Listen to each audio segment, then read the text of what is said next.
back here, as you can see, the drain pan's clean and empty. So let's drain this oil out and see what it looks like, okay? All right. Back this thing up just a little bit more.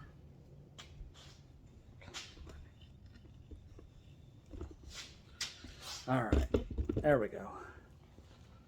Okay, so now we're going to drain the oil out. See what it looks like. And we're going to fill it up again with fresh, clean oil. Now this oil, I can tell you it's not going to be dirty, it's not going to be black, it's not going to be nasty looking. I'm not looking for that. I'm looking for, I want it to be clean because I want to see what's in it. So I want to make sure there's no metal shavings in it, no like metallic look to it. Okay, so let's drain this oil out. Again, this is not the easiest thing to do. You got to kind of dump it over the top of the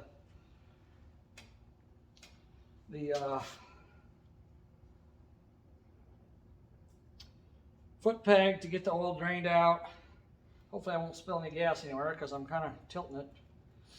I guess we'll see if the gas cap leaks.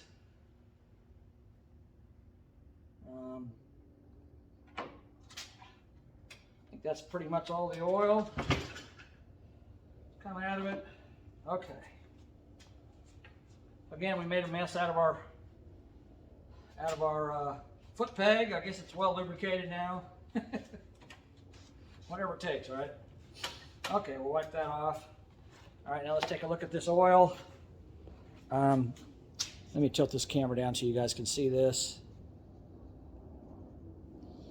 All right, so here's the oil. As you can see, it's darker than the oil that came out because it's better quality. And you guys probably cannot see this in the camera, but if you look at it, let it run down inside the pan, I don't see any metal shavings in it at all. It looks really good. So I'm really happy with the way it turned out. I don't think there's going to be a problem with this motor. And this is what you want to look for. So that oil is nice and clean. So we know we've changed the original oil out without even starting it. We put this oil in and ran it, and now we drain this oil out after it got hot. So again, you can see there's, I mean, I'm going to say probably 2 ounces of oil, maybe 2.5. It's not much. Okay. Let me turn this back up so you guys aren't looking at the floor. All right. You saw the oil, you saw what it looked like. It looks pretty good. I think it's going to be fine. I think this engine's going to be fine. So now we got to take our funnel, and this is, I don't have the back tire off now, so it's going to be a little bit harder to do. But let me see if I can move this block of wood up here. Get this thing to kind of tilt a little bit. There we go. I think that's going to work. All right, so now the front tire is off the ground, and I got it kind of tilted at an angle backwards, back this way. So that should let the oil run in there. And judging by what I got there, it's not going to take much.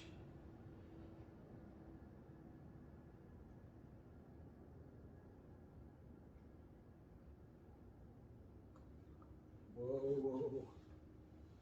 My funnel's trying to fall on me. That's not cool.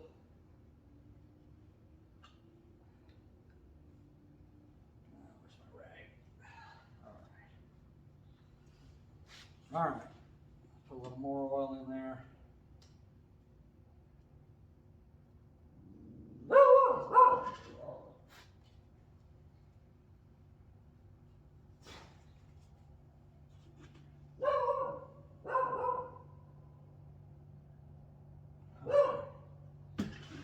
I'm going to say that's probably plenty of oil. I don't know until I look. Oh, my dog's barking at something. I don't know what. Okay. All right. So now we can put the bike back level again.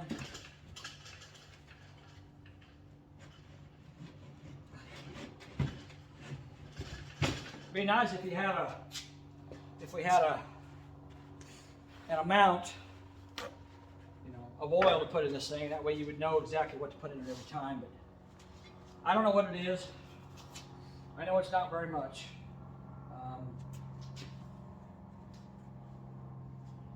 Where is my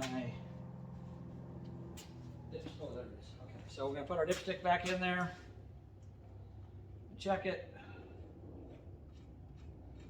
Screw it in. Screw it in until it's snug. You know, you shouldn't have to use a pair of pliers to take this dipstick out. So if you're using pliers, it's probably too tight. But they probably did that from the factory because they didn't want it to come out. Okay. That looks like it's right at the full mark. So I guess I did okay this time. Last time I had to adjust it a little bit. But okay. Check it one more time. I just cleaned it off. Just check it one more time just to double check and make sure we're full of oil. Oh yeah, it's right at the full mark. Perfect. And actually when I look in the hole, I can see the oil sitting right at the bottom of the threaded area. So when you fill it up with oil, if you fill it up till the oil is at the bottom of the threads where this thread's in, then it should be just about where you need it to be. Again, don't over tighten this thing, just get it nice and snug. It ain't going anywhere. All right, now we got fresh oil in it for the second time, okay? And I wanted to get that oil out of there to make sure that there's no metal shavings or, you know, pieces coming out that shouldn't come out. All I want is oil, and that oil's clean. I'm happy with it. I think it's going to be fine.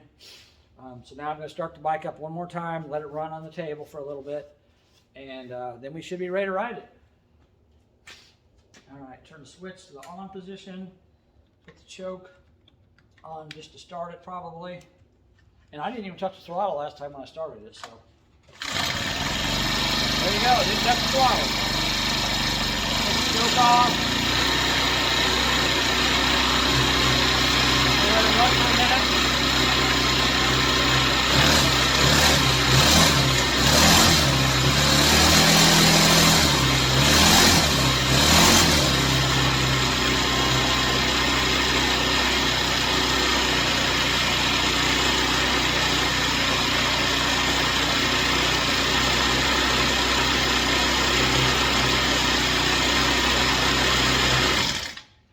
Guys, that's my video for this. I'm going to take it out and ride it. I weigh 220. I'm probably a little too big for it. I don't even know if I can get it to move, but I'm just going to piddle it a little bit. I'll video that if you guys want me to. But that's my video on this, and I hope you guys learned something from this. You just got to remember, if you buy this stuff, it's going to have some maintenance on it. You know, look at it this way. If you go to the dealership and you buy a new car, before the dealership sells that car, they get it from the manufacturer. And when they get it from the manufacturer, and I know this because I used to work at a dealership, they do what's called dealer prep. And what dealer prep is you bring the car into the shop and you got like this 4-page list of all these things you go over and you check on this car. You check the fluids, you check the tires, you check the brakes, you check, make sure the seat belts work, make sure the windows go up and down, you know, and you take it out and you drive it and you make sure it runs okay. And if it needs something, if something needs adjusting, you adjust it. If something needs fixed, you fix it. If something's broken, you fix it, you replace it. So that's what you do. That's called pre-prep, dealer prep. So I used to do that. Well, you're the dealer prep person on this bike because it comes straight from the manufacturer to you. There's no dealer prep. So if I go to Yamaha or Honda or Kawasaki or whoever and I buy a motorcycle from that dealership, they get it from China or Japan, and they bring it to their dealership and they do a pre-prep on it. They check all the stuff I did, they make all the adjustments I did, and then they sell it to you. All right, this bike has not been checked by anybody. It's just been assembled at a plant. They assemble them as fast as they can. They don't care if everything's right. All they care is that it's together. And when it's done, they probably put a little bit of gasoline in it, down through here, not in the gas tank. They probably got a separate fuel line they hook up to it. They start it up, they run it for 30 seconds, they shut it off. If it runs, if it doesn't blow up, then they shut it off and they put it in a box and they ship it to you. And that's all that's done to it. Other than assembly, all that's done to it is they make sure it will start. So you need to remember that in order to make this thing run, you got to be the person that preps it when you get it. And that's what I've done today. All the prep work, you see what I've done. I think this bike's going to last a while. It's going to run good for these guys. It shouldn't be any problem. So hopefully this helped you guys. If you like my video, click like.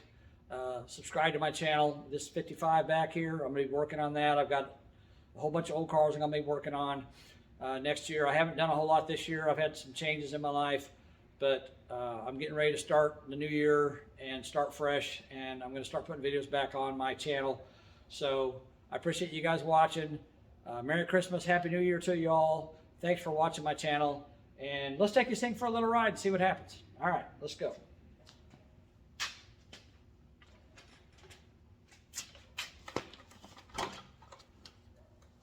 Okay. We're going to take the camera and put it out like that. And I got a little bit of a hill out here, you see, so we'll see what it does. I'm not going to ride it very far because, you know, I'm not a skinny person and it's not meant for people like me. So I'm just going to see, make sure it moves.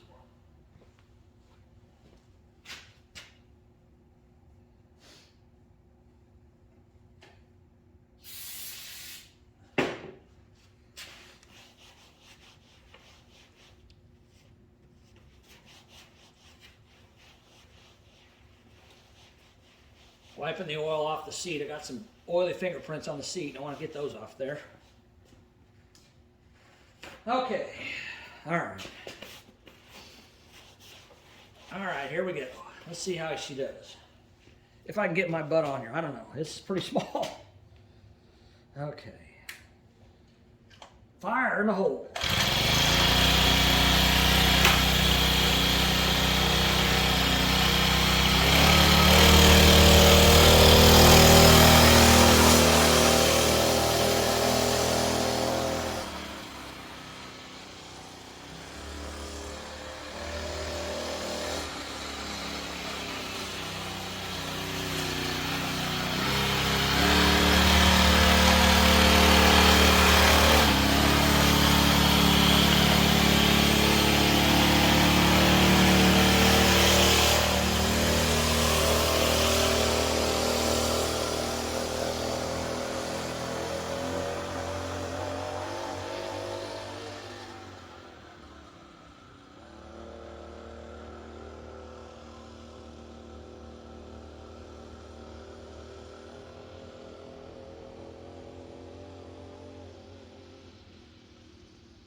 All right, guys. Saw me go up and down the hill. It pulled me just fine. I'm 220. Obviously, I can't find a place to put my feet because it's too short, but it does run and drive. Sounds good to me, and you can see that you know, when you do all this work to it, you do all this pre-prep, you can see it's probably going to last you a while. You know, I would ride it for, I don't know, an hour, 2 hours the first time you ride it. And I would change the oil again. I know it's kind of a pain to do, but I would change the oil again. And then ride it for, you know, 5 hours, maybe 10 hours, change the oil again. And I would probably change the oil about every 10 hours of riding. I'd change the oil. There isn't very much oil in here. It's just a little bit. So it doesn't take long for it to get to the point where it's not doing its job. You got to remember that. There's not 5 quarts of oil in this thing like there is in a car. There's only like a couple ounces. So, you know, I would probably go 5 to 10 hours at the most. I don't even know if I'd go 10, to tell you the truth. I might only go 5, because I mean, changing oil on this thing is going to cost you like 50 cents, maybe $1. So, you know, I'd probably go around 5, 6 hours of riding. You know, of course, you don't have to keep track of the time, but, you know, let them ride it a few times, change the oil, and every few times they ride it, change the oil again. It's not going to hurt anything. It's going to help. And while you're changing the oil, take some of the old oil, rub a little bit on the chain to keep the chain lubricated. Check your chain tension. Check your bolts, your axle bolts, all your other bolts on the engine, you know, make sure everything's okay.